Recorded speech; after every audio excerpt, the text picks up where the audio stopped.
You know a lot of boys in Beanstown. CT, Danny Liff, and Julie's boy. We up right now, locking up your Saturday. Tell your bookie send my payment. Lot of opinions, but we only care about one statement. It's Boston Eddie Cappers, yeah. It's Boston Eddie Cappers, yeah. It's Boston Eddie Cappers, yeah.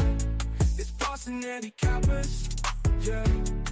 Boston Eddie Cappers. Welcome in to the live Super Bowl show, the Tuesday Super Bowl show here on Boston Handicappers Network. I am your host, Dan Lifshitz, here with my two compadres, CT Bets, Chris Thurston, also known as CT Bets 16 on Twitter. CT, what's going on?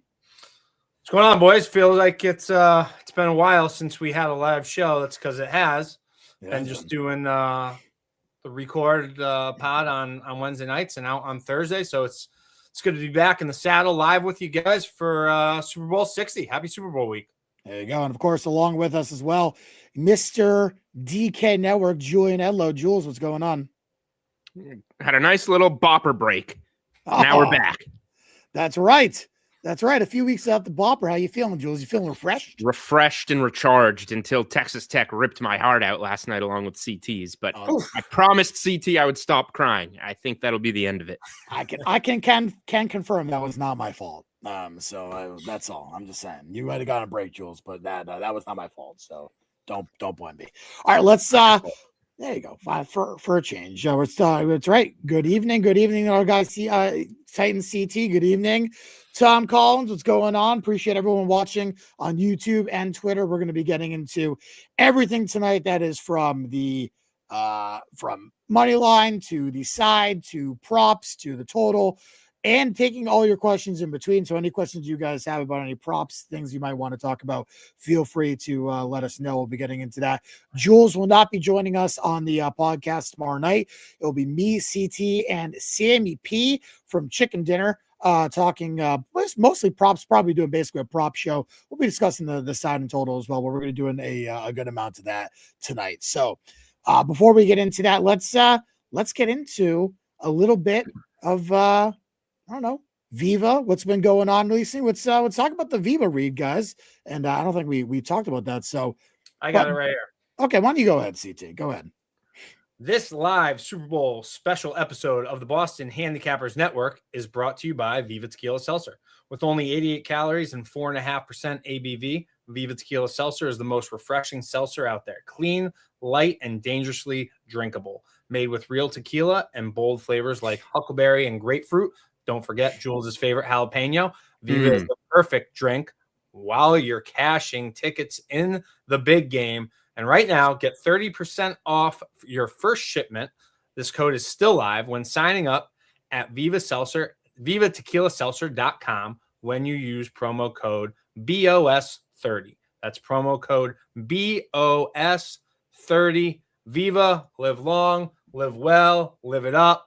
Cash your tickets, Viva. There you go. All right, let's get into the Viva thoughts of the week. And usually we'd be discussing what happened last week, what we're planning on seeing and everything. But obviously, this is a Super Bowl show, so let's talk about the game, guys. Let's talk about the game. First off, I think a lot of us are not surprised, but it was an interesting AFC Championship game, interesting NFC Championship game. Didn't get to break those down. We don't really need to go too far into those, but let's open the line. Let's get into the game here. 109-110, Seahawks and Patriots. Seahawks a 4.5 point favorite, although right now bet 105. That number is Seattle -5 plus 102.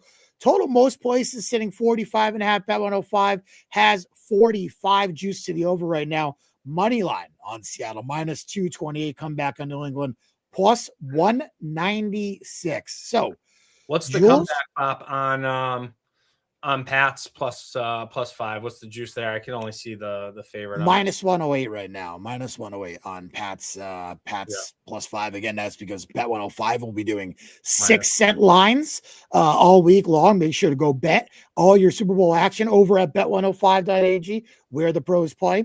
We'll obviously be getting into that too. But let's get into the game here, guys. I'll start with you, Jules, because you're not going to be on the podcast with us tomorrow. So I'll start with you. What are you feeling in this game? What do you like in this game? Got any plays in this game?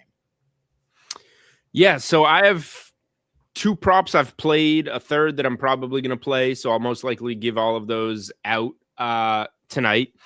Whole world's on Seattle, right? It seems everybody's on Seattle. Opening money was Seattle. A lot of the discussion was just kind of whoever wins the NFC game is the bet against the winner of the AFC game, going back 10 days ago before Championship Sunday games even kicked. And, you know, bettors have been true to their word and backing Seattle against New England. I think it's interesting that I just don't know how tested Seattle has been recently. It's been a while since they've really been pushed besides the Rams game, but I think they found a lot offensively in that game. They were able to do a lot offensively. It's just Stafford with Puka and Adams can kind of keep up. But I don't think too highly of the Rams defense right now. So what I'm getting around to, I just think the Patriots defense is going to be the best that Seattle's played against in a while. Whereas you have the scheduling thing for the Patriots on the other side. They have been tested every week against a defense. Drake May has been making mistakes. Dan, you can't shake your head. They played a I didn't shake my head. I just had a kink in there. I mean, again, they've been tested against. They've been tested against defense. Jarrett Stidham is a test. No. I said they've been tested against defenses. Okay. Yeah. 3 straight top 5 defenses. And fair. Drake May has made mistakes. And Drake May is going to, I've used the same handicap every game. Drake May is going to make mistakes in this game, but he's also going to make some big plays. It's going to be mistakes and big plays. Now, this is going to be the offense that can make them pay the most. It's been Drake May mistakes and big plays. Herbert did nothing, 3 points. CJ Stroud was a turnover machine, and then it was Jarrett Stidham. Now you're playing against Sam Darnold and JSN and Cooper Kupp and a big play guy in Shaheed and guys that can make plays. So, like, this is by far the toughest test for the Patriots because if they keep doing what they're doing, they're not going to win. Drake May needs to make one more big play than he's been making and one less mistake than he's been making. So that's really what I think it comes down to. I'm confident in the Patriots defense. I think they can stop Kenneth Walker in the run, which is going to tie into one of my props. Thank you, Caveman. He shook his head. He didn't have a little kink in his neck. But I expect Seattle to make plays too. It's can New England bring out some of that old Darnold, those week 17, 18 playoff Viking Darnold that he had a great season and turned into, or not. And it's going to be tough to do that because we're already at the Super Bowl and that Darnold hasn't come back out. And I think to go to Felger and Maz, I was listening to Felger and Maz the other day, and they had a former Patriots quarterback on who's now a Seattle radio analyst. I forget his name, who made the point that basically Seattle wants to, they don't mind the turnovers with Darnold because they're downfield interceptions where they're going for big plays. So the variance there is you're going to get rewarded with a lot of big plays, and occasionally you're going to have that big downfield turnover. But if you keep doing that, you're going to keep making the big plays. So I just think it's a really interesting game. I think it's a really tough handicap. Obviously, you know the historical trends that favor the underdogs in this spot. Last 5 times an underdog has been in the 4 to 5 point range, 5-0 against the spread, 4-1 straight up, the loser being the Bengals by 3 to Stafford's Rams. Going back to the Patriots-Rams Super Bowl when the Pats were 14-point underdogs, Brady's first win, they got the upset. There have been 13 underdogs of 4 or more points. They're 7-6 straight up and 11-2 against the spread.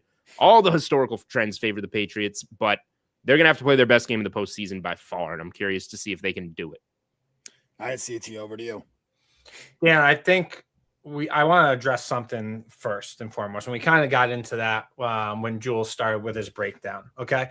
And Jules, I'm with you, right? Like you cannot, I don't give a shit. I go back. I've said this numerous times. This is the NFL. I don't want to hear the schedule bullshit and haven't played anybody. I don't want to fucking hear it. Okay. There's 32 teams in the NFL. You play 17 games. They've won 14 fucking games. Do you know how hard it is to win in this league every single week. And now they're here standing. All I heard was, oh, you don't want to run into the Texans in the playoffs. This is the best defense that anybody's seen in a decade. What did they do? They absolutely fucking shredded them. I don't want to hear that shit that they're the luckiest team. They're the fucking last AFC seat. Well, you can throw out the 14-3. You can throw out the 14-3 now and update it to 17-3 with 3 wins over top 5 defenses. There you go. Thank you. Okay. Do that. I just don't care. I don't give a shit, Dan. You don't know football if you're going to fucking tell me that it's not hard to win in this league. It's fucking nearly impossible to win every Sunday in this league. Go ahead, Dan. I agree with your point. I also disagree with your point. I think that they've had the easiest path in recent playoff history. They faced the team, again, with the Chargers, who had no offensive line, had 2 of their starters, obviously their tackles, gone in that game. And then they lost 2 more offensive linemen in that game. In the Texans, they lost their left tackle before the game. They lost their top wide receiver before the game. Then they lost their second wide receiver, the third wide receiver, and their top 2 tight ends in that game. Not to mention their top running back got hurt. In the third game, they lost their quarterback, and Stidham was not terrible, but he certainly wasn't great. Meanwhile, the Patriots offense has been fucking horrendously bad. Josh McDaniels, in terms of DVOA offensive coordinator, has by the way, they basically do like an offensive rating in terms of like historically what the offense has been. The Patriots right now are a bottom 8% offense historically in NFL postseason. And they played 3 games and they're in the Super Bowl. I mean, it's virtually impossible to be as bad as they've been and be where they are. Their offense was pretty good against the Texans. No, it wasn't. Yeah, they moved the ball right down the field that first drive. Drake Maye was terrible in that game. Their offense was terrible in that game. Against the world beaters, the best defense in a decade, Dan. But again, and he threw 3 touchdown passes. He just made mistakes. Again, he made mistakes. They had 2 short field touchdowns. That's all I heard. You do not want to face that team. That's all I heard. Anybody said.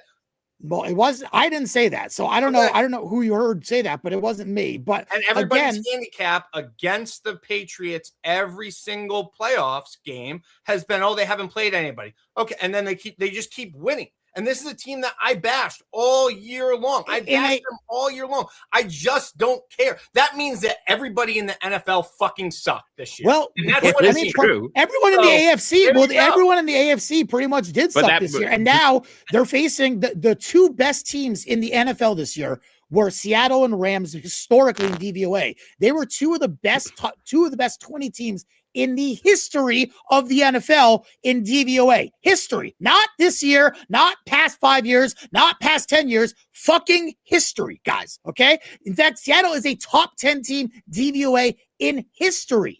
And so, no, the Patriots have not faced anyone like that all fucking year. I don't want to hear it, CT. I don't want to hear. They haven't faced. Wrong, so I don't care either. They haven't faced anyone like Seattle. This is going to be a totally different type of game than anything we've seen all year because this is not a team that they faced. They haven't faced anyone in the top 10 DVOA in the NFL, and that's. They might as well pack their bags up and head home then. And I'm not saying that. I'm just saying. You have to be honest about what the path they've taken to get here because the path. I don't give a shit though. That's the NFL. Well, that's the way the fucking cookie crumbles, man. I don't give a shit. Well, again, Jarrett Stidham was the starter at Auburn when little I gotta watch it. Little bitch Bo Nix was coming up. So I don't care. And you're gonna tell me that drop off was not that much. You agreed with that. I don't care who they had swinging the ball. Doesn't matter. 8.5 points, too much. Do you agree if they have Bo Nix, they win that game? No. Okay, I disagree. I think they win that game if they have Bo Nix. I think he's worth at least 3 points, probably more than that, 4, 5, 6. I think Bo Nix probably worth around that. Peyton had a horrible game plan, and Peyton lost him that game. I guess I don't understand how you can play. Sure, if you want to say the coach lost him the game, sure. But with a guy who hadn't played a snap in the NFL in 4 years, they almost won. I guess that's kind of my point here, guys. Like, and I'm not saying, by the way, I'm going to be on the Patriots. I'm going to be chance, it sounds like. I'm going to be betting the Patriots in some capacity, but you've made such a great case for the Pats. It's just because you guys are basically saying, I don't care about the schedule. I mean, we have to care about the thing. They're here in the Super Bowl, and now they're 4.5-point dogs in Super Bowl 60 in one game. So I don't care about the schedule. Okay. All right. I mean, that's fair. Then that's your prerogative. I care about it. I care strongly about what they've done. Me, if anything else. So that's good. I care strongly. The schedule helped them get here. Forget about the regular season. The regular season is not their fault. The regular season, undeniably, the schedule helped them get there. The schedule also has nothing to do with what they can do in the game. I completely agree, and I completely agree with you guys. But my point is, and people are asking me all week, why are the Patriots 4.5? Why did the number go from 3.5 to 4.5? I don't get it. The Patriots are so good, right? But they haven't played anyone. Again, the best team that they played in terms of DVOA, okay, was the Broncos without their starting quarterback, who is likely, again, a 6-point drop-off. I think that's fair. I think, in my opinion, that's fair. All right. I would have probably made it about Pats -3 in that game. That would have been a fair enough. So how many places opened 3.5, Dan, versus 4.5? Almost everywhere open. Was it everywhere? Pretty much everywhere open 3, or at least the look at was 3.5. A large amount of places open 3.5 and went to 4.5 right away. Real quick. Okay. Yeah. Because I can tell you just simply from DraftKings, and this is from Johnny Avello, the director of DraftKings Sportsbook, that 3.5 was opened purposely to attract Seattle money due to New England exposure. Right, which makes, again, because DraftKings is a local book, so that makes sense, right? Right. I mean, every book is going to be totally different. Right, and again, it was to attract early Seattle money, so like other books maybe would have wanted to open 4.5 if that's the appropriate number. I don't know what their liability is. Right. So Drew Stevens here. Seattle got to play the hospital 49ers off a bye. Okay. They also got, again, Brock Purdy would have been the number 1 quarterback the Patriots faced all year outside of Josh Allen. And the Rams on a short week. Yeah, the Rams are a good team. They were the second best team in DVOA this year. Historically, they're a top 20 team in DVOA of all time. To say that again, I think what they're saying is that Seattle played a 41-6 game after 13 days of in about 2 seconds in the game. Okay, so stress-free game, and then they after 15 days of rest or whatever it was, right. and then you get to play the Rams on short rest, who went road game. And this is a terrible fucking point by Drew. The expected points in this game, Seattle should have won that game by 21 points. The expected point differential was 12.3 in that game, Drew. I don't know what the fuck game you watched, but that's ridiculous. Seattle was dominant in that game. They were the dominant team of that game. They dominated an entire half. I don't know how you could possibly say they should have lost to the Rams. Well, again, and I'm going to be on the Patriots in some capacity here. I'm trying to get people to be a little bit realistic. Not to mention, we haven't even talked about Drake Maye's injury, which has been downplayed by everyone and their mother. But I know, I forgot that Drake Maye has to play lefty. I mean, the injury is a lot more serious than people are talking about, at least around here. It's bad. It's a pain tolerance injury. He's going to play through it. Obviously, he's going to be fine. But yes, do I think that it could affect him in certain type of throws? Yes, I do. Yeah, for sure. I mean, I would agree too, but you're also, look at that game, right? And the three of us talked about it. We were all on Seattle, the Seattle Niners game, when the oblique injury first happened to Darnold, and he barely had to do anything. Why? Because they knew he was banged up. They came up with a great game plan for him not to have to do a lot. Obviously, Vrabel and McDaniels are going to do the same thing for Maye. Right. And I would agree. I agree with you. He's not, is he going to be able to rip it downfield like we're used to seeing after the series after he fumbles and the series after, and then he comes back and rips a 40-yard touchdown pass? Yeah, probably not. Right. But I still think he's going to be about 80%, which is, you know what, in a Super Bowl, and you're getting up and the energy there, you kind of play yourself into being close to 100%, in my opinion. Okay, so this comment from Drew actually is exactly what I want to talk about. Seattle should have won, but the Rams offense got whatever they wanted. Not true. But The Pats defense is much better than the Rams, especially late in the season. This is where I disagree. I think the Patriots have had a okay defensive playoff series. I think that their defense has been pretty heavily overrated by the fact that, again, they played a quarterback who hadn't played in 4 years. They played an offensive line who basically had their entire second unit out. And they played a Texans team with a quarterback who shit his pants, didn't have 3 offensive linemen, and didn't have their top wide receiver, their second wide receiver, and their top 2 tight ends. And their running back was banged up. So I'm not upgrading the Patriots like other people are. I don't think the defense has been all world. I think it's been a circumstantial situation where the Patriots have played well, and there have been other circumstances which have led the Patriots defense to look the way it has. I don't think the Patriots defense has been otherworldly. I mean, no offense, week 18 against the Dolphins, Quinn Ewers kind of went up and down the field against the Patriots defense, no problem, for a good portion of that game. They didn't score in red zone, but were they really fucking? No, they're not. They're not locked in. Sleepwalking. Come on. But again, go back and look the 3 weeks prior to that. It's kind of the same thing. I would take the Patriots' defensive performances in the playoffs with a grain of salt. And I think we all bet Denver here in the AFC Championship, did we not? Yeah, of course. The number was outrageous. Right. Again, the number is outrageous. Again, I think with Bo Nix, they probably win that game. Well, people will agree to disagree, and that's fine. But again, with Bo Nix, they probably win the game.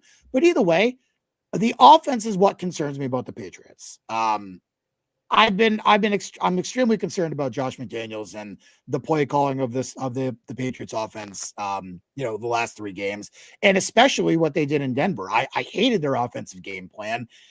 And now I'm very concerned about what they're going to be doing against Seattle. My big concern about this is Maye's inability to beat cover 6. And he's been the worst quarterback in the NFL out of 36 qualifying quarterbacks against cover 6 this year.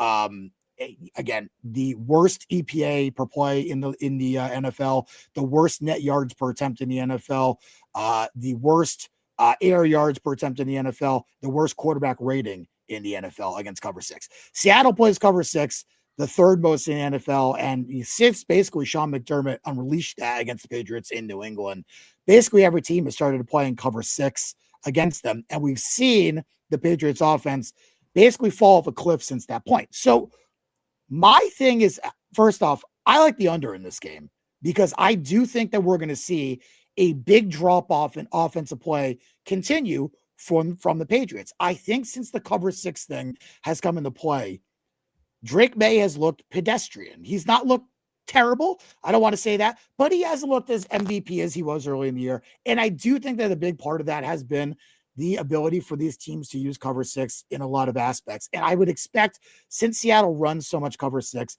I do expect him to kind of continue that along those lines of where he's going to be. By the way, again, just to give you an idea, versus man, number 7 in EPA, 4th in success rate, number 1 in yards per attempt. Versus zone, non-cover 6, number 1 in EPA, 3rd in success rate, number 1 in yards per attempt. Versus cover 6, number 31 in EPA. This is out of 36, by the way.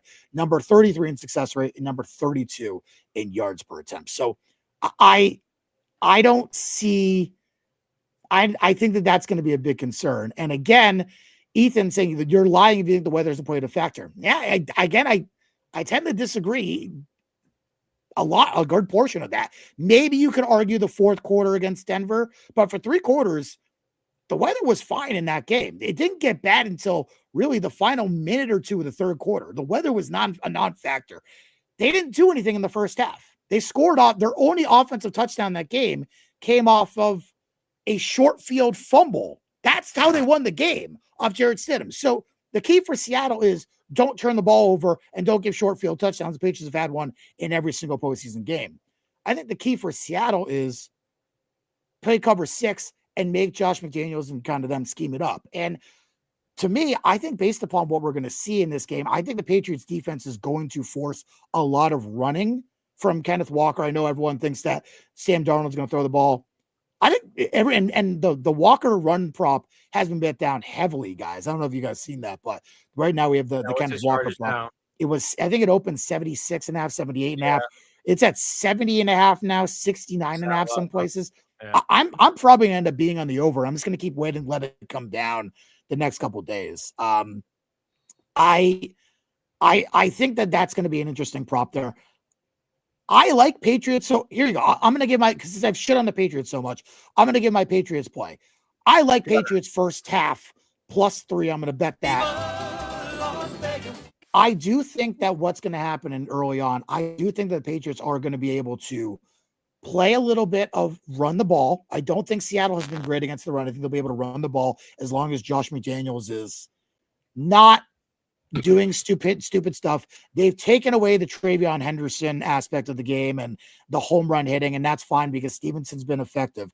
I think they'll play a little ball control. I don't expect a ton of deep throws. I think they'll, as you said, CT, I think they'll probably have a good game plan to not force Drake to probably throw too much in the first half, run the football. And I think it kind of basically have him run the football. Right. Maybe you have some Maye run the football. But I think it kind of cuts the game short. So I like a little bit of the under. I know there was under 8.5 first quarter there on Caesars, which I did play a little bit. But I like that. I really like the Patriots +3 first half. And I think we could, if you want to, I think some first half money line makes some sense too. I think the way that the game plays and the way that especially the Patriots have played, I think first half has definitely been the better of their two halves in all 3 games that we've seen in this postseason run. I think the scripted stuff has been better than the non-scripted stuff, which is kind of an interesting change from the season. So I'm going Pats +3 first half. I'll have another way of playing them as well that I'll give out tomorrow night, which I like as well. But I do really like Pats +3 first half. And I'm probably going to dabble with a little Pats first half money line as well. Jules, anything you have in the first half or anything I said, anything you want to talk about there? I like the first half angle. I saw 3.5 at one point in time. It was obviously juiced. I missed the 3.5s. Yeah, I don't know if the public gets it back up to 5. Do we see any 3.5s, 120? I don't know, but I like the Pats. I like the Pats first half angle. They've obviously been in every game all season. There's 17-1-2 to the first half money line. So they trailed by more against Pittsburgh, right? So they would be 19-1 to catching 3 in the first half on the season. Nobody's gotten out ahead of them early. Yep. So yeah, I like that angle. Do you want the 2 props that I've put in so far? Yeah. Let's hold the props till we get to the props. Anything else in terms of the side total money line that you like in this game? I'm gonna have combinations of Patriots first half and full game. I wish I didn't have to wait until September to tease the Pats to 10.5 with something, because you know how I feel about the 4.5 to 10.5 stand. But yeah, I'm gonna have some combinations of Patriots. I will relay those to you guys to give out on the podcast. Okay.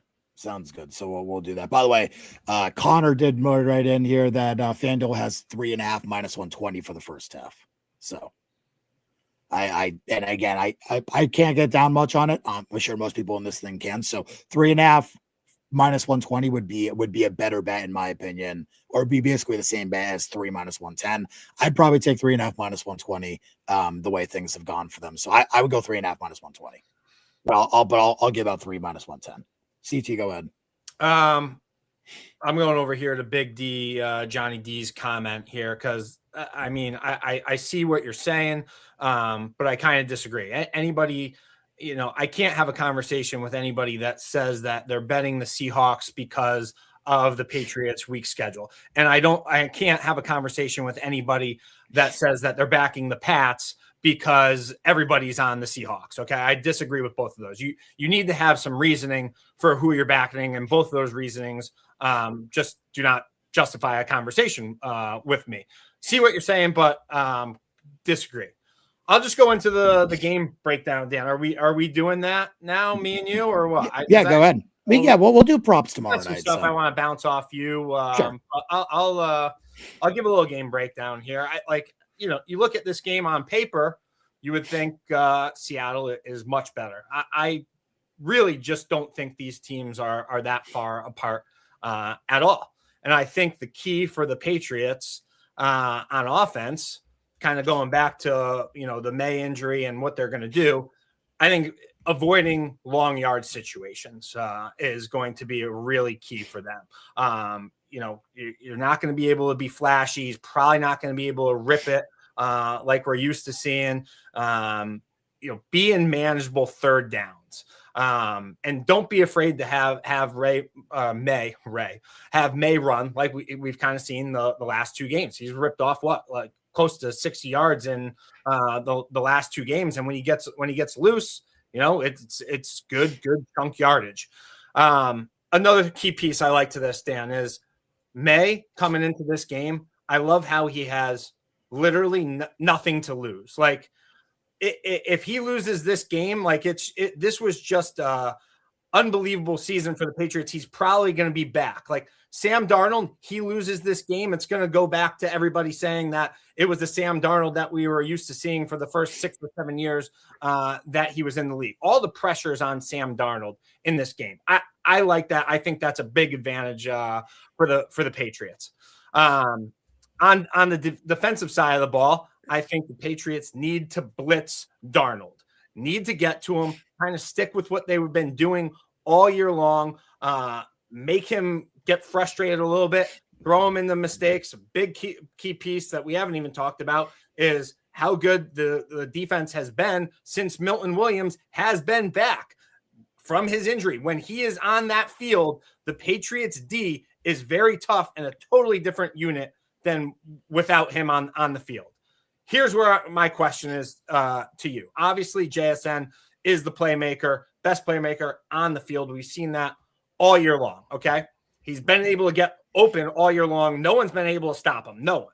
So he's probably going to get his no matter what you do. If you contain him to 6 or 7 for 100, I think that's a win for the Pats.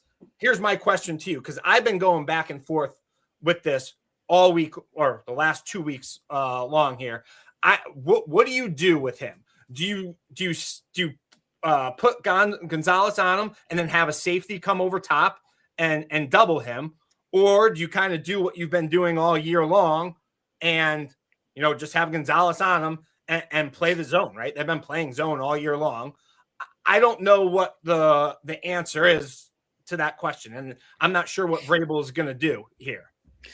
Yeah, so if I'm the Patriots, the first thing I would do is I disagree. I would not blitz. I think if you blitz, they're going to pick you apart because, again, I don't think you faced a team that has had the ability to do that in the playoffs at all. And I think despite the fact that we're talking about Sam Darnold here, I would say that he has the ability to pick you apart, especially with the offensive weapons that he has around him. I think people have are really kind of undervaluing the way that Seattle, the depth that Seattle has offensively and the way they can spread the ball around. So I certainly would not be blitzing him. I think, again, you're facing a top 10-ish, offensive line, which is, probably a far cry from anything you face outside of Denver. You're facing a decent offense, a decent, whatever, passer, quarterback, whatever you want to call him. My concern comes with, even with Milton Williams this year, CT, the Pats ranked 21st in pressure rate. When Milton Williams didn't play, they were 32nd in pressure rate. So basically they go from being below average to, just the worst in the NFL. They basically get no pressure off the edges at all. Shazon's been absolutely terrible outside of a few rushes here and there. He's been bad against the run as well. So my big concern is, how do you get pressure on them without blitzing? Because I do think if you blitz, that causes issues, exactly kind of your point. Then I think you have to put basically man on man in that case, and that's where I think they get, JSN kills you. So I'm probably going along the lines of, if I'm being honest and I'm looking at Vrabel, I'm probably saying let's play best coverage we can, double JSN, and make the other guys beat me. Make Rashid Shaheed beat me. Make Cooper Kupp, the old legs of Cooper Kupp beat me. And hope that Marcus Jones on Kupp, he should be able to contain him, which I think is what they will do. My problem with Marcus Jones, he's been sneaky pretty bad the last couple of games in coverage. Kupp really hasn't done much either. No, I know, and I would normally agree. Able to contain him there. But if I'm putting Jones on something, I'm putting him on Shaheed because I want the speed matchup. I want the speed matchup versus speed matchup. I don't want Marcus Jones there against a bigger guy. I think that's a mismatch there. So I'm putting him on Shaheed. I'm saying, okay, Jake Bobo and Cooper Kupp, I want you to beat me. Now, again, you're going to have to generate pressure. So you need Barmore and Williams to generate that pressure up front. The question is, can they do it? You're going to get. Well, if you think they're going to get it, then you probably think the Patriots are going to win the game because I think that's going to be the ultimate key. I think they're going to have some trouble generating pressure again from the edges unless they blitz. Pressure up front, pressure through the middle. Possibly Milton Williams is your best chance there. I would just continue doing what you're doing. I would cut back on the blitzing though, because I do think this is the one team that can kind of pick you apart a little bit that you faced in the last couple of weeks. Buffalo did that to you as well, and that's my concern there. So, Jules, you have anything on that in that sort of aspect? To CT's original question, what you do with JSN, I agree with you, Dan. You go double on JSN. Whether that's in a zone, in man-to-man, and bringing another person, you're doubling him and you're making other people beat you. I'm pretty firm with that.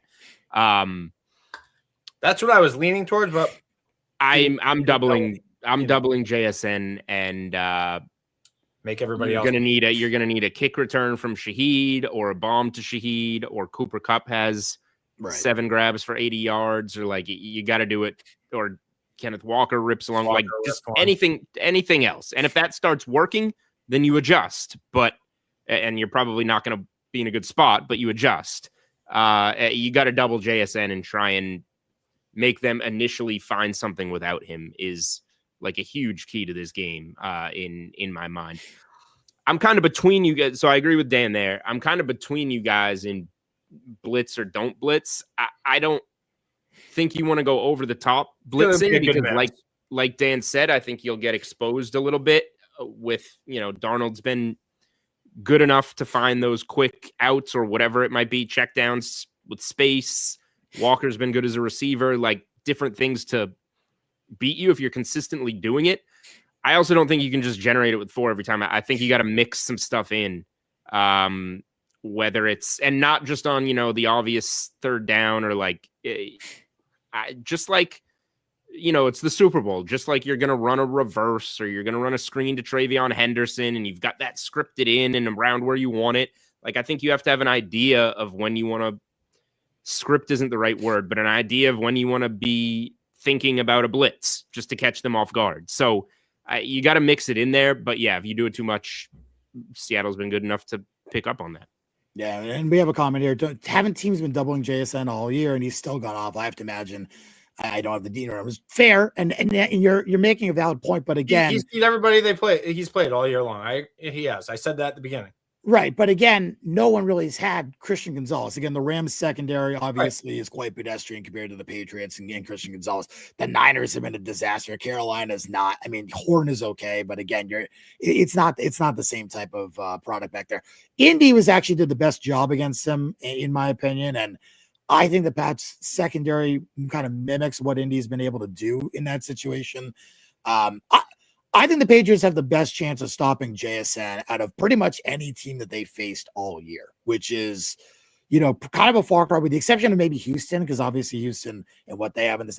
I think the Patriots probably have the best ability to shut down JSN. The question is, if you do that, do the running lanes start becoming open? Because again, we saw Spillane, the injury to the ankle, what happened to them last week. And again, this is kind of why I like the Kenneth Walker over a little bit. We'll get into the prop stuff, but I think Seattle's going to have some success running the football, same as the Patriots, which is why, again, I going back to the under, why I like the under in this game. I think we're going to see a lot of ball control, especially first half.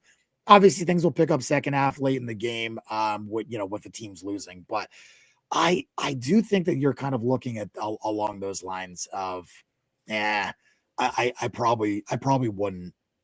I probably wouldn't bet unders on running backs outside of maybe Travion and whatever. So, all right. We talked about it. You have any of you guys have anything to add on the actual matchup of the game, side, money line total, anything you want to bet there? Yeah, sure. I guess I'll, we're doing props tomorrow night, me, you, and Sammy. So I guess I'll give my my plays on the game. Okay. I think that Vrabel is going to be able to control the clock and control the game and slow it down to the pace where the Patriots are comfortable, have a good game plan for where Maye is comfortable. And I think 4.5, 5 is a little outrageous. I made the game 3. I think the Patriots are going to be able to keep this game close and play the tempo that they want to play. I think the defense for the Patriots is getting overlooked here. And I think that they're going to be able to contain the big time plays here. And I get it. Like, we could have this argument all episode long, but what they've done, this defensive unit, I don't care who they've played, to allow just 26 points in the 3 games that they've played, and that's 8.67 points per game in the NFL in the playoffs, is very, very, very tough to do. Patriots +5, -108, 3-unit play. Patriots +195, 1-unit play. Super Bowl 60. All right. Well, do you have anything else outside of the first half bet that you said you liked as well? I don't think you gave. I mean, I'm gonna send you guys the Pats to give out tomorrow. So I saw you put 4.5 on the screen, Dan. But if I can get it at 5 right now. Yeah, 5 -108 is the current number at bet 105. Okay, yeah, give me that as well as a play for me. Viva! Yeah, I don't really have anything to add than what we talked about earlier in the show. I think they're going to be in this game for all the matchup purposes that we talked about. And again, historically, you want to be the underdog in the Super Bowl recently. That's for sure. Yeah, fair enough. Dan, bring that up because I think Pink Floyd makes a pretty good point there. We haven't talked about that at all. The tight end beating the Pats. I think that's worth talking about. Yeah, I mean, I do, and we'll definitely get into the prop stuff, but I do think this is interesting. I actually think Carlton Davis versus Kupp is a fucking disaster matchup for the I don't like that matchup for the Pats. Davis has been getting smoked by size all year long, and the one thing that Cooper Kupp, despite the fact that he's lost his speed, is size. So my concern there is, I think that's where they're going to end up going. I think you're going to see Darnold utilize a lot of guys that we haven't seen, and obviously we'll get into the props because of that. But I think we're going to see Darnold spread the ball around a lot more than people are kind of anticipating here. So we'll obviously get to that. But before we get to the prop section of this show, guys, I deleted there we go. This live Super Bowl special episode of the Boston Handicappers Network is brought to you by Bet105.ag. With the most competitive odds in the business, go check out Bet105.ag. This week for the Super Bowl, Bet105 is offering 6-cent lines on the big game. Go bet the side or total with just 6-cent juice with massive limits and ton of prop offerings. And go check out player prop section where Bet105 is giving out -110 odds on both sides of player props during the big game as well. An absolute must for prop bettors. Bet105, where the pros play. So if you have any questions, send them in. Let's talk about the props. We have a few questions, guys. So before we get to our props, let's talk about the prop questions that people have asked because we've seen a bunch of them. I know the first one was, and I'm trying to find it if I can find it, but the first one was, I'll just go to one that I can find right now. Send them in again. But here we go. Big Johnny D. Maye interception got hit today. He's now more likely odds wise than Darnold. So this is gonna be a play for me, and I'm not gonna give it out tonight. But I'm gonna end up being on the Maye interception. I do think the arm issue is a lot worse than people around here are talking about. And I do think the fact that the cover 6 issue has been Maye's detriment since the McDermott Bills stuff where they kind of figured out in that week 13 game. I do think that that's going to be a major issue for Maye. I do think the arm issue is an issue. I know everyone's going to say you're fucking crazy. Yeah, I'm going to trust the information I got on this.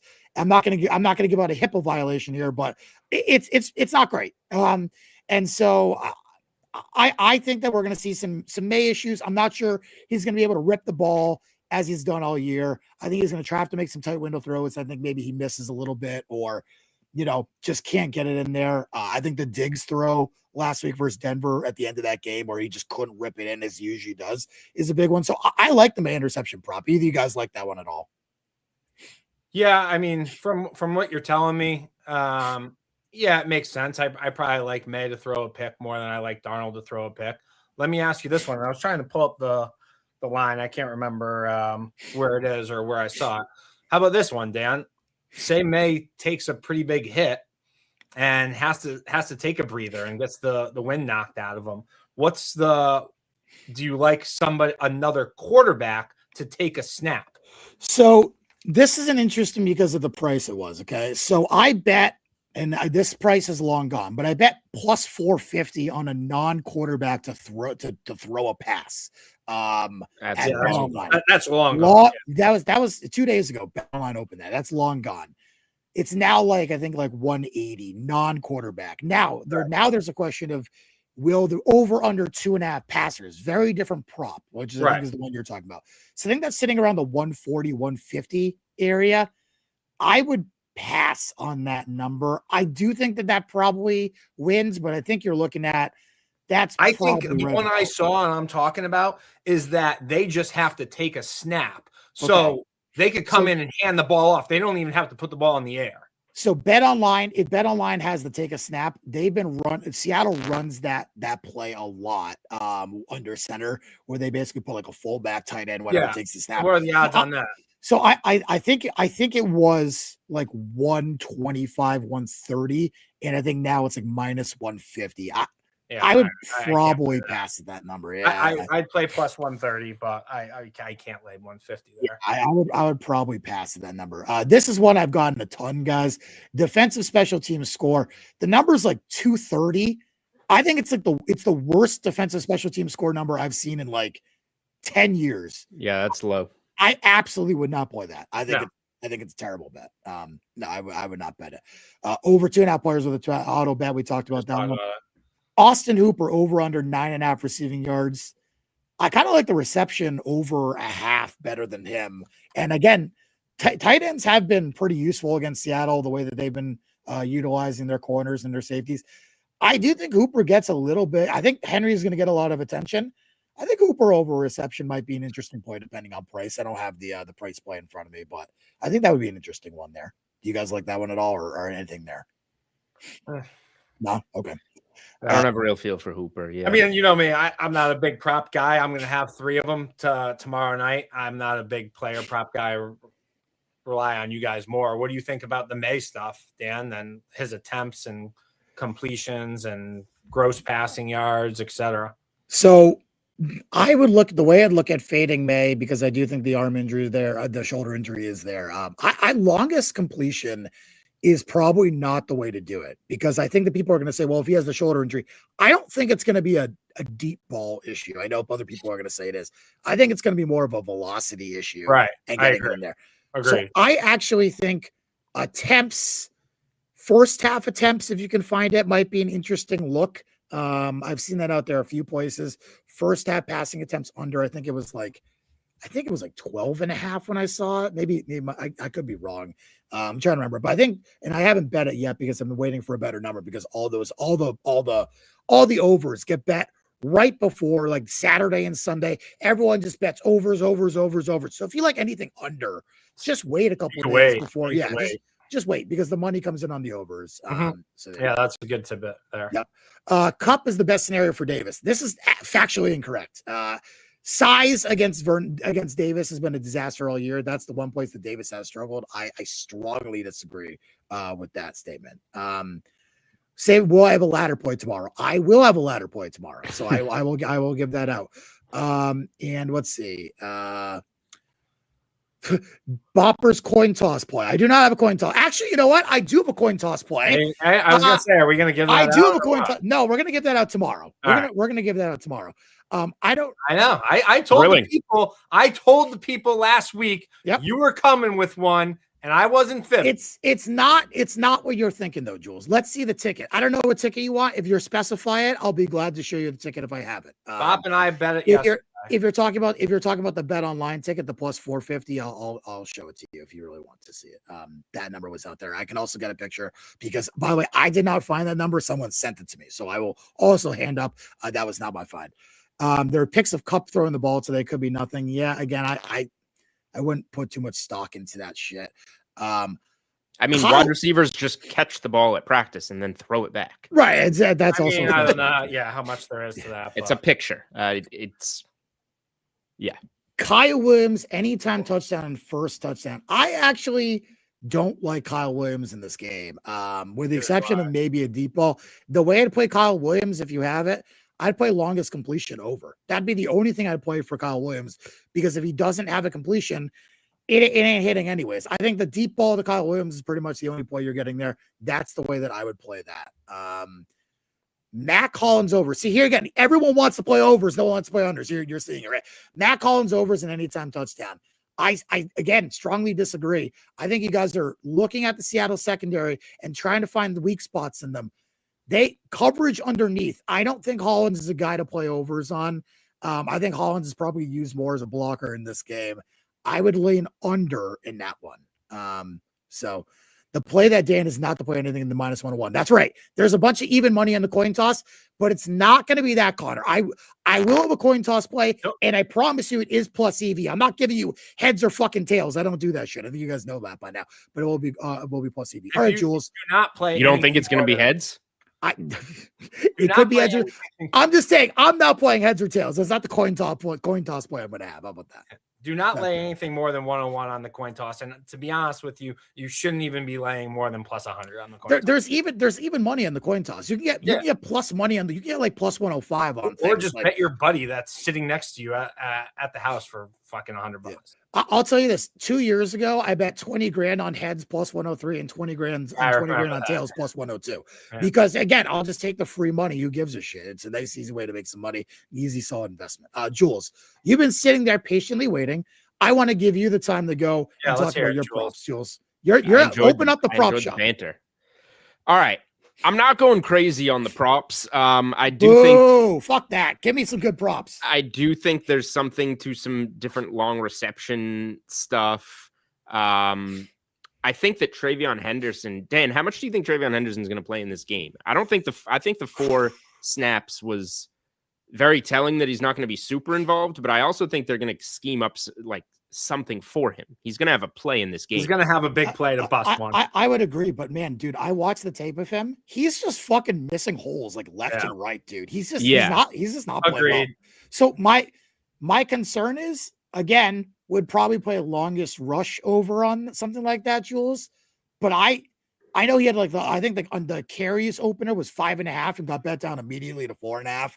I don't know if we're going to see him get 5 carries in the game. I think that might be too much unless Stevenson gets hurt, honestly.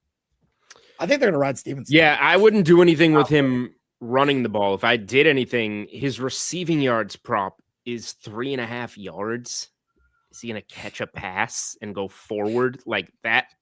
I haven't made up my mind on that. But it's very tempting. Like I strongly feel they're going to have something in the game plan for Travion Henderson to try and hit a home run in this game.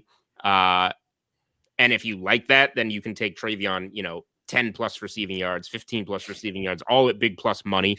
I haven't done any of that, but that's something I've looked at. I'm going to be against you on Kenneth Walker, Dan. I have him under 74.5 rushing yards. I don't know what the best available.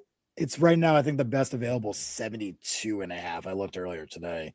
Okay. Let me see if I can find it.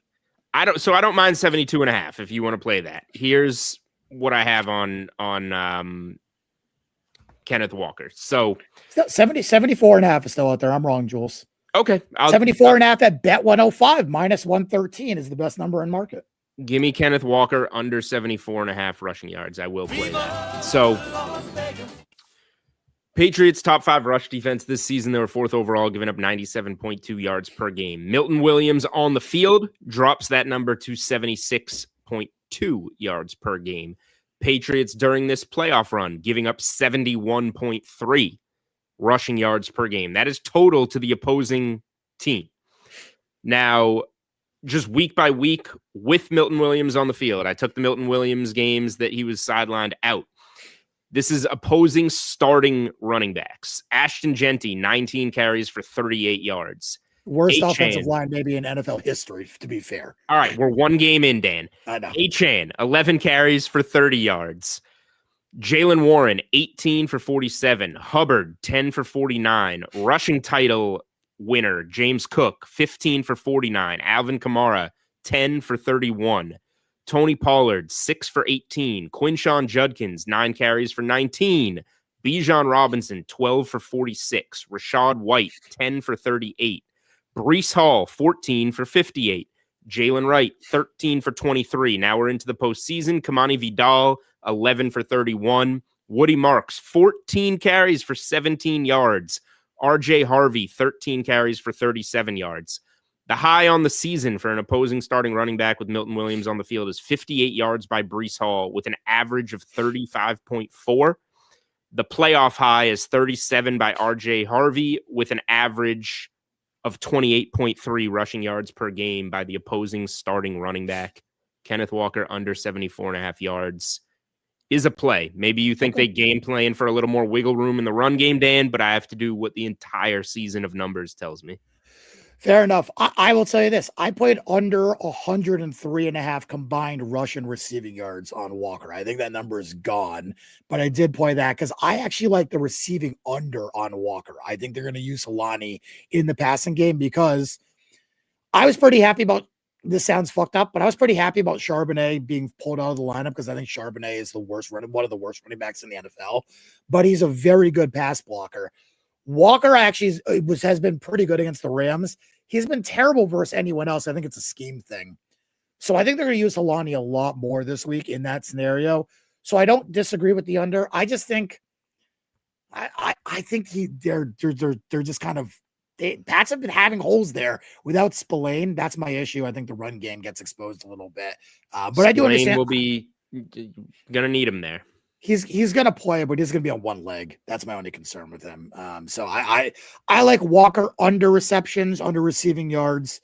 And I did play the under receiving and rushing yard total was my way of playing that instead of doing that. So there you go. I don't hate it, Jules. I just think the number is starting to get too low because I think, especially if Seattle has the lead, you know what they're going to do. They're going to run it 5, 6, 7 times to Walker, pound it. He'll get 10, 20 extra yards, and all of a sudden he's at 71. You know what I mean? 71's fine.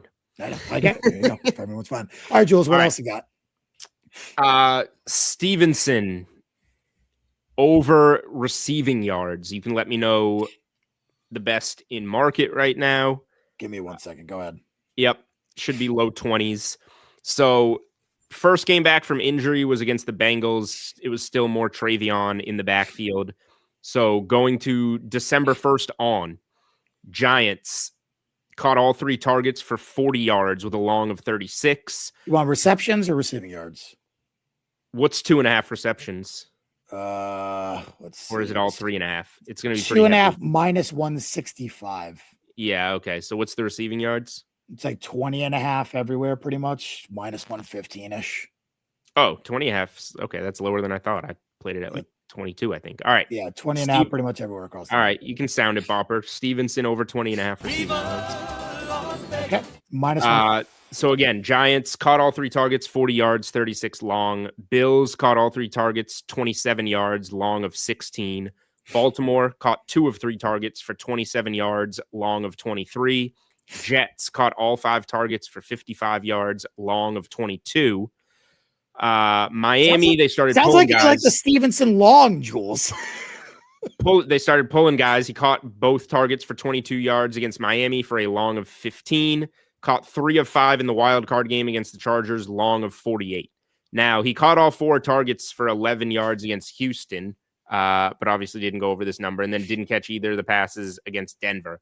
I think that has this discounted this week, that he's coming off 2 poor receiving games when, 1, 2, 3, 4, 5, 6 in a row, he topped this number coming in, and his long reception of 12.5, if you want to tack that on, which I did for smaller as well. You can call that half a unit if you want, Dan. I think it's like 10.5, 11.5. He's gone over that in each of them as well. It's generally fueled by a big reception to get him over this. But yeah, prior to the last 2 games, 6 straight overs. 11.5 most places. There is 11.5 pretty much across the market is. I don't mind that one too. Want that? You want the sounder on that one, Jules? You can give it to me for like a half unit. Sound it up, Jules. Sound it up. What could go wrong? 6 in a row going up to these last 2 games, and Seattle gives up the most targets to running backs, is in the bottom 5 in receptions allowed to running backs, is in the bottom 5 in receiving yards allowed to running backs. If there's a hole in Seattle's defense, they lay off of the running backs, and Ramondre Stevenson is one of the better developing into one of the better receiving backs in the NFL. So this plays right into what you want to bet against Seattle, and Stevenson has been playing right into the receiving game 6 of the last 8. So I think Stevenson's going to have a pretty good role there. Okay, CT, I know we're going to do props tomorrow night. Is there any props you want to give out tonight? Yeah, no, I'll just wait for tomorrow because I don't have many. Okay. Probably like 3 or 4. So I'll wait till that. Those are the 2, call it 3, that I've bet if you want to include Stevenson long reception. I just want to make mention to one other. Yeah, go ahead. And maybe I'll send you guys what I figure out doing here. I think I'm going to do something with Drake Maye. Now, what is it? 1, 2, 3, 4, 5, 6, 7, 8, 9, 10, 11, 12, 13, 14. All right. 14 of 17 regular season games, he went over this passing yardage prop of 220.5. Dan's going to tell me he's out here throwing lefty. It's not even going to be able to bring his arm above his waist. I mean, this is such a discount, and he's playing a good team. What if they're down in the game? Are you going to start pounding it with Ramondre Stevenson? I would agree with your... They're going to throw the ball. Yeah. I don't know if I can take... I'm sitting like just on my fingers here, not taking the discount on Drake Maye, because Bopper tells me he's a dead man walking. I didn't say he's dead. I said it's a pain tolerance issue. I think that's a very fair way to put he's playing in a wheelchair and a stretcher. Yeah, I don't know. The adrenaline and shooting up. He's playing with a sling on both arms. Sling on both arms. That's it. I'm going to have a really hard time not playing Drake Maye over his passing yards. And on the flip side of it, what has been bet up heavily is Drake Maye's rushing yardage prop, because he just can't throw it. He's just going to run it. You're going to let a guy with a bum shoulder run it a million times and get clobbered again? Yep, that's my issue. That sounds great. Why don't we have Maye just line up in the power eye every time and run the ball, because he can't throw it. Send him to Iowa. So yeah, we'll line him up in the wishbone and run Maye 100 times. Who's the D2 school that's fucking playing the wishbone now? He's got hired. I don't know. I don't care. He's got hired as like a D2, a D1A school, whatever. The point is, Drake Maye's rushing prop throughout the season was in the mid to low 20s. And now we're going 37.5 because it's the Super Bowl. And he's got a bad shoulder, which they probably don't want to run and let him get D'd. I'm very close to Drake Maye overpassing, under rushing. I get it. He's made big plays with his legs. 66 yards, Chargers. 65 yards, Denver. Only 4 for 10 against Houston. Regular season, he stayed under, right now I think it's 37.5. Regular season, he stayed under 1, 2, 3, 4, 5, 6, 7, 8, 9, 10, 11, 12 out of 17 regular season games. So that's 14 out of 17 that he's gone over this passing number. 12 out of 17 that he's stayed under this rushing number. I think these are wildly out of proportion, all because of whatever's being reported about his shoulder. That can very well all be true, and he can still just have a normal passing game and a normal rushing game and cash the overpassing under rushing. I'll text you guys tomorrow and let you know what I want to give out, but there's my spiel. Everybody's got it. You can do what you want with the information. Thanks, Jules. Appreciate you. No problem. I'm going to give out one prop because I think this one is going to get bet up. I'm going to give out Drake Maye to have an interception -130. Viva la And I already kind of mentioned it earlier and whatever, but I believe that Maye's shoulder is fucked up. Despite the fact that not everyone here around here is telling me he's fine. I do believe the shoulder is an issue. I it was fine, Bob. No, not you. No, not you. I'm talking about the local media who everyone's just, sucking him off. Oh, you look great at practice, ripping the ball. Okay, that's not what I heard. But anyways, either way, he's barely thrown the ball in practice when he practices. So anyway, so I'm a little concerned about the tight window throws. That's my issue with Maye moving forward in this game is the tight window throws. I do expect him to make a few of those. I do expect him to miss it. He's had, again, in the 3 games, guys, 8 turnover-worthy plays. Just passing the football. That doesn't include the 6 fumbles that he's had. 8 turnover-worthy plays, just throwing the football in those 3 games. The cover 6 has been an issue. And I also think he's playing some good defenses finally, and he's getting exposed a little bit. I think Josh McDaniels has been getting exposed a little bit too. Everyone knows I think Josh McDaniels is a fucking idiot anyway. So, look, I still think the Patriots will be competitive in this game. I would lean Patriots plus 4.5. I will give out another way I'm playing them tomorrow in the full game, or I guess it will be Thursday because the podcast will release Thursday. So I'll give out another way I'm playing them in that game. But I'm very concerned about Maye's shoulder. I do think interception minus 130 is a good number. I think that probably closes minus 150, minus 160, minus 170. And while you might not see the Super Bowl market move, oh, Drake Maye has a bad shoulder. Why isn't the number moving? Well, the market's too fucking big to move off an injury like that because books don't want to middle themselves in a game like this. They don't want to move the number to 6. It lands fucking 5, 6. And they get absolutely fucked. So, I mean, again, that's just not that's not going to happen in this game. Instead, you're going to see props like the Maye interception number, which opened minus 110 and is now minus 130, minus 140, minus 150. I think that's going to be minus 150, minus 160, minus 170 by the time it closes. So that's the way I'm going to play it, minus 130. I would play that up to minus 145 would be my fair price number in this game. Would not play it above that. I think minus 145 is probably a little bit high, but because of the information I have, I'm going to feel pretty good about that. So minus 145 would be my absolute top end price you can play on Maye interception there. I would not play any higher than that. That's it for me, guys, unless you guys have anything else in the game you want to talk about before we head out. Or anyone has any other prop questions, glad to answer any other prop questions before we head out. But that's all I got outside of that. Yeah, I'm trying to think. Did we hit on all of them here? I'm going through the comments. Yeah, you, Sammy, and I will cover all the props that we're giving out tomorrow night on the pod. But you want to recap what we gave out so far to end the show? Sure. So CT and Jules are both on Pats plus 4.5, or sorry, plus 5 for the full game. Well, let me. I'll give what I'm on. Okay. Okay. Yeah. Patriots plus 5, minus 108, 3 units for CT. Patriots plus 195, 1 unit for CT. Those are my Super Bowl plays thus far. Okay. Jules, go ahead.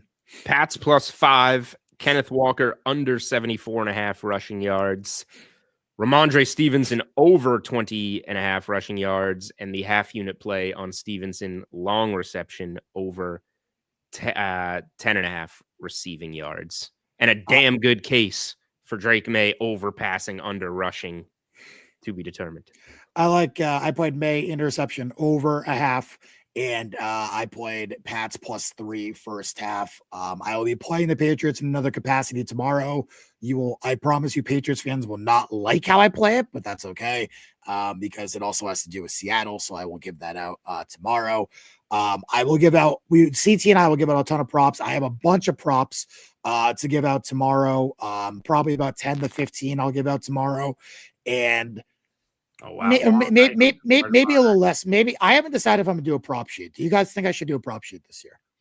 I mean, you've done them the past how many Super Bowls, and we've ever since I've known you, we've I know done very well in the Super Bowl. But everyone's being mean to me this year, guys. No, I just don't know if I don't know if I have time. That's the real reality. I will try and put it together. Bob, just give out 15 props tomorrow night. Make Sammy and I be here for 2.5 hours. I'm not gonna do that. Gatorade color. No, I will not be giving out that information. So. Connor, Seattle minus 34.5. Dan official play. I just his first half. It sounded like it. It's about the Patriots. Yes, just because I don't think I'm not playing the +5. That's about it. There you go. Are we giving out that the coin toss tomorrow night prop? Yes, I will be giving out the coin toss prop tomorrow night. We'll definitely be doing that. Is that going to be? Yeah, that's still going to be available. Oh, that's definitely widely available. Yeah, a lot of our listeners actually have that same skin where we bet it at. So. Yeah, no, it's not just one. There's about 4 or 5 now that are available at. So all right, it's gonna be widely available. People will be able to get down on that. Will not be an issue, Beautiful. And people will be able to get down on pretty much every single prop we give out tomorrow. So there you go. There you go. Yeah, wonderful. Non-quarterback to throw a touchdown. Yeah, not 35. Like it's like 12-1 now, which is just horrendous. Yeah, you just need more than that. You can't. Yeah. It's got to be like fair prices, like 18-1. So yeah, the last good one was the Niners. Jennings was, I think it was like 35-1, whatever. That was a good hit that we had. Yeah, fuck you, caveman. How about that? Try honey, not vinegar. Fuck you. Suck my balls. There you go. Nice and easy one. All right. This is our last one, football with Jules. We still got to figure out what we're gonna do going forward for hoops. We're gonna do something. Whether I'd say probably a live show. Probably a live show. Whenever we could do it. Maybe college basketball has to be live. You can't record. Right. It's just too much. Maybe we can do quicker. We can do quicker. We can do more often quicker live shows, I guess. Yeah, maybe like 10-20 minute shows instead. Possibly you can do that. Yeah, like a Saturday or something. Saturday, maybe we'll do a Super Tuesday show if we could swing it, stuff like that. But we'll have college hoops, and then when the tournament starts, obviously we could have longer shows before the Thursday, Friday games start, and championship week too. I decided it was a good idea tonight to fade UConn in a nice sandwich spot between the blowout win at Creighton and Friday night MSG St. John's. 55 UConn, 27 Xavier. Excuse me, 57 UConn, 27 Xavier. My God. UConn's starting to play. UConn's starting to roll. So what I was I've alluded to some games on past shows coming up over the weekend. Friday night, UConn. Short favorite at MSG against St. John's. That's going to be one that I would say maybe all of us are on. Did St. John's lose that game last year to UConn? Didn't UConn win that game late? I feel like St. John's got UConn once. Hold on now. I think it was at MSG where they think they beat UConn last year at MSG. I could be wrong. I think they had like one really good half and one terrible half. St. John, So, St. John's got them both times. Okay, yeah, that's what I thought. So St. John. Oh, this is it. Yeah, St. John's went to Gamble Pavilion and beat them on a Friday night game, 68-62. I came back on the revenge spot for UConn to get them at MSG. St. John's won 89-75. Yeah. Okay. Yeah. Exactly. I like UConn in the revenge spot in that game this year. That's a huge revenge spot. They circled that one in the fucking calendar at the minute. 2 losses last year. Hurley's gonna be pissed about that. Friday 100%. Night MSG. Bet the opener because that thing's gonna soar. Yeah, probably. I would agree. All right. That's it for us. CT and I will be recording our prop show with Sammy P tomorrow night. That will be out Thursday morning. This will also be available tonight on Apple Podcasts for everyone. So this will be available. Make sure to get that out for everyone as well.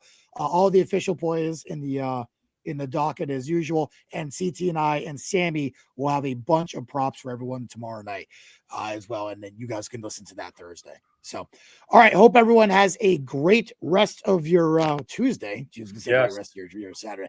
Have a great rest of your Tuesday. We will talk to you Thursday with a prop show, and maybe we'll see a prop sheet in the next couple of days. Maybe I'll find some time to do it. All right. Hope everyone has a great night. Let's cash them.